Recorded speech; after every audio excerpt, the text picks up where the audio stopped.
Everybody, and welcome to my face to face Friday.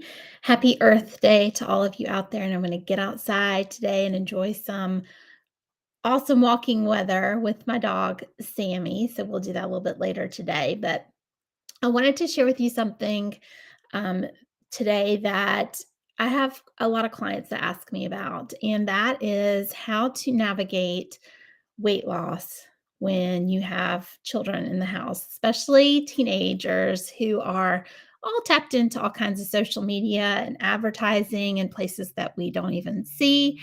And I thought it would be helpful for me to kind of share the way that my husband and I have handled that as we both have lost a tremendous amount of weight between the two of us. So, social media, I know, and we all acknowledge that it is something's a little daunting for us parents. We don't know all of the new apps and the way that they work. It's really hard to stay on top of it. But what we do know is that a lot of what our kids are presented with are images that are doctored up, that are touched up, that have filters, and it gives or can give them a false sense of what is real, and something that we struggle with, I know, in our household, and we have lots of conversations about it. We're fortunate that our kids don't watch a whole lot of TV, but we do know that they're getting it from their devices and social media, some of the platforms that they do have. So, as a parent, it's really important for us, we feel, to be very cognizant of that and mindful, especially being on a health journey. And frankly, for us, has been focused on losing some weight. My husband's about to transition and to eat more whole foods. And so that'll be a really interesting take. But for me, I'm still on a weight loss journey. I have about 30 more pounds to lose. So I always am trying to look for ways to be very mindful because growing up, I had friends of mine in high school and college who suffered from eating disorders of all kinds. And I saw it firsthand, and I know how damaging it can be. So I always try to be very mindful when I post things here, my videos. I try to focus on a lot of the non-scale victories. It is about weight loss ultimately, but I also try to talk about some of the healthy habits that we have adopted. So it's always helpful for us to kind of keep that mind set on health, not necessarily the weight loss. So, I wanted to share a little bit for those of you that might be new about why I began this program, and it was because my husband had suffered a heart attack at age 47, and it threw us all in a loop. At the time, I'd never really.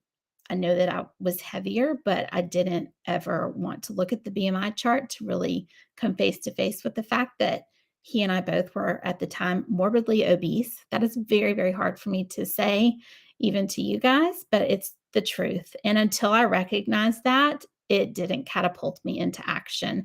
So the heart attack helped with that. Then I was like, oh my gosh. And my kids were worried not only about him, but they're worried the same thing was going to happen to me. So I thought I have to do something. So I'd like to tell myself that I did it for me, but I think my kids were the main motivation for me trying to get healthier. And once I started down that path, I chose this program because it was very different than anything that I had tried. It was not a diet mindset, it was a life transformation mindset. And that alone was what I knew I was looking for as my kids were preteens and I knew they were going to be in it with us. I wanted it to make sure that it was something sustainable and something that was going to have us be healthy long term, not necessarily just in the short term. So I chose this program. It's got lots of different components. The nutrition part is just one part of it, one fourth of it. We've got a lot of support from a coach, from a community, and also there's an education piece that works on the mindset, which to me is the most transformative and important piece of this program. But from early on, even before Ken had his heart attack, we were very cognizant not to ever use the F word. And I'm talking for get your head out of the gutter. I'm talking about fat. We never called or mentioned other people that we saw, ourselves, never ever mentioned fat. And they would say it because they had heard it from their friends or from other kids. And we were always very quick to rephrase it into something that was unhealthy. And so that was something that we kind of did from the very beginning. From the very beginning, we also had our kids heavily involved in sports, soccer, swimming. I mean, my daughter tried just about everything under the sun. They both did. They both tried quite a few things, and we always said it wasn't an option, especially early on. So we've always had kind of a healthy mindset in regards to the way that we raised our kids. In the foods that we eat, I'm going to talk more about that next week. I always tried to make sure that we had healthy fruits and vegetables at every meal, breakfast, lunch, and dinner. Really tried hard with that. Thankfully, we raised them on just milk and water. So we did not have juices except on, rare occasions. And even to this day, they still prefer really water over milk most days. So I feel like we've always kind of had that health mindset, the total health. So that's kind of been helpful, but in starting and attacking our weight loss portion, it's kind of brought to light a lot of the social pressures that they're feeling from social media and things to be thin and to be skinny. And so Ken and I are very consciously all the time rephrasing what they say and how they say it and how we say it even. So when we began the program, we knew that we were going to be working on healthy mind, healthy body, healthy spirit, which was really great when you're looking at sustainable change. And so we always were focused on the non-scale victories, how we felt. Now, to each other, we would talk about and encourage each other to continue on our journey to a healthier BMI. But we really try not to bring that to the forefront when we are talking about it with our kids. And it's funny, like we talk about, oh, I feel like I've got more energy and I'm sleeping so much better and I feel so much better.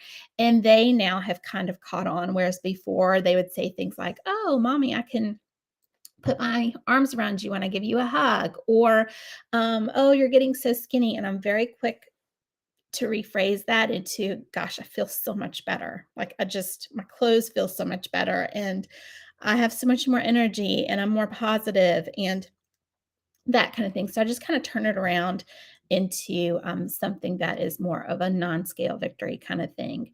And I've noticed that as I have corrected the things that they've said or redirected what they've said, they now have embraced that language and that dialogue. And now they are mimicking and parroting that back to us, which I think is fantastic. There is no greater compliment from being on this program and no greater win than when my kid comes up to me and says, Mom, you are so much happier. That's what took my breath away. It wasn't the 35 pounds that I've lost. It wasn't being able to do things I haven't been able to do for decades. It was my kid telling me that. And I thought, dang it, I should have done this sooner. So again, they've embraced this kind of new way of thinking and saying it. And I really do believe that, not that they're not, impressioned by what they hear from their friends and their peers and social media, but I really hope that Ken and I have done a good enough job to where they can embrace that moving into their adulthood and as they leave our house. And I really hope that that's changed for them. And I hope that some of what I've shared with you, you find helpful and that maybe you can adjust some of the phrases and the words that you use because it's very simple to do. It takes a lot of practice, but it's a simple change and it kind of changes the whole thing, the whole thing. So just wanted to share that really quickly with you guys. Thank you for joining me. If you have any questions or comments, please put them below. If you join me live or if you're here now, send me a message or comment below. If you're watching the replay, send me a message as well saying that you did that. It's important to me that I know that I'm reaching at least one person out there. So hopefully this resonated with you. I hope that you have a wonderful weekend and I look forward to talking to you tomorrow. Take care, friends.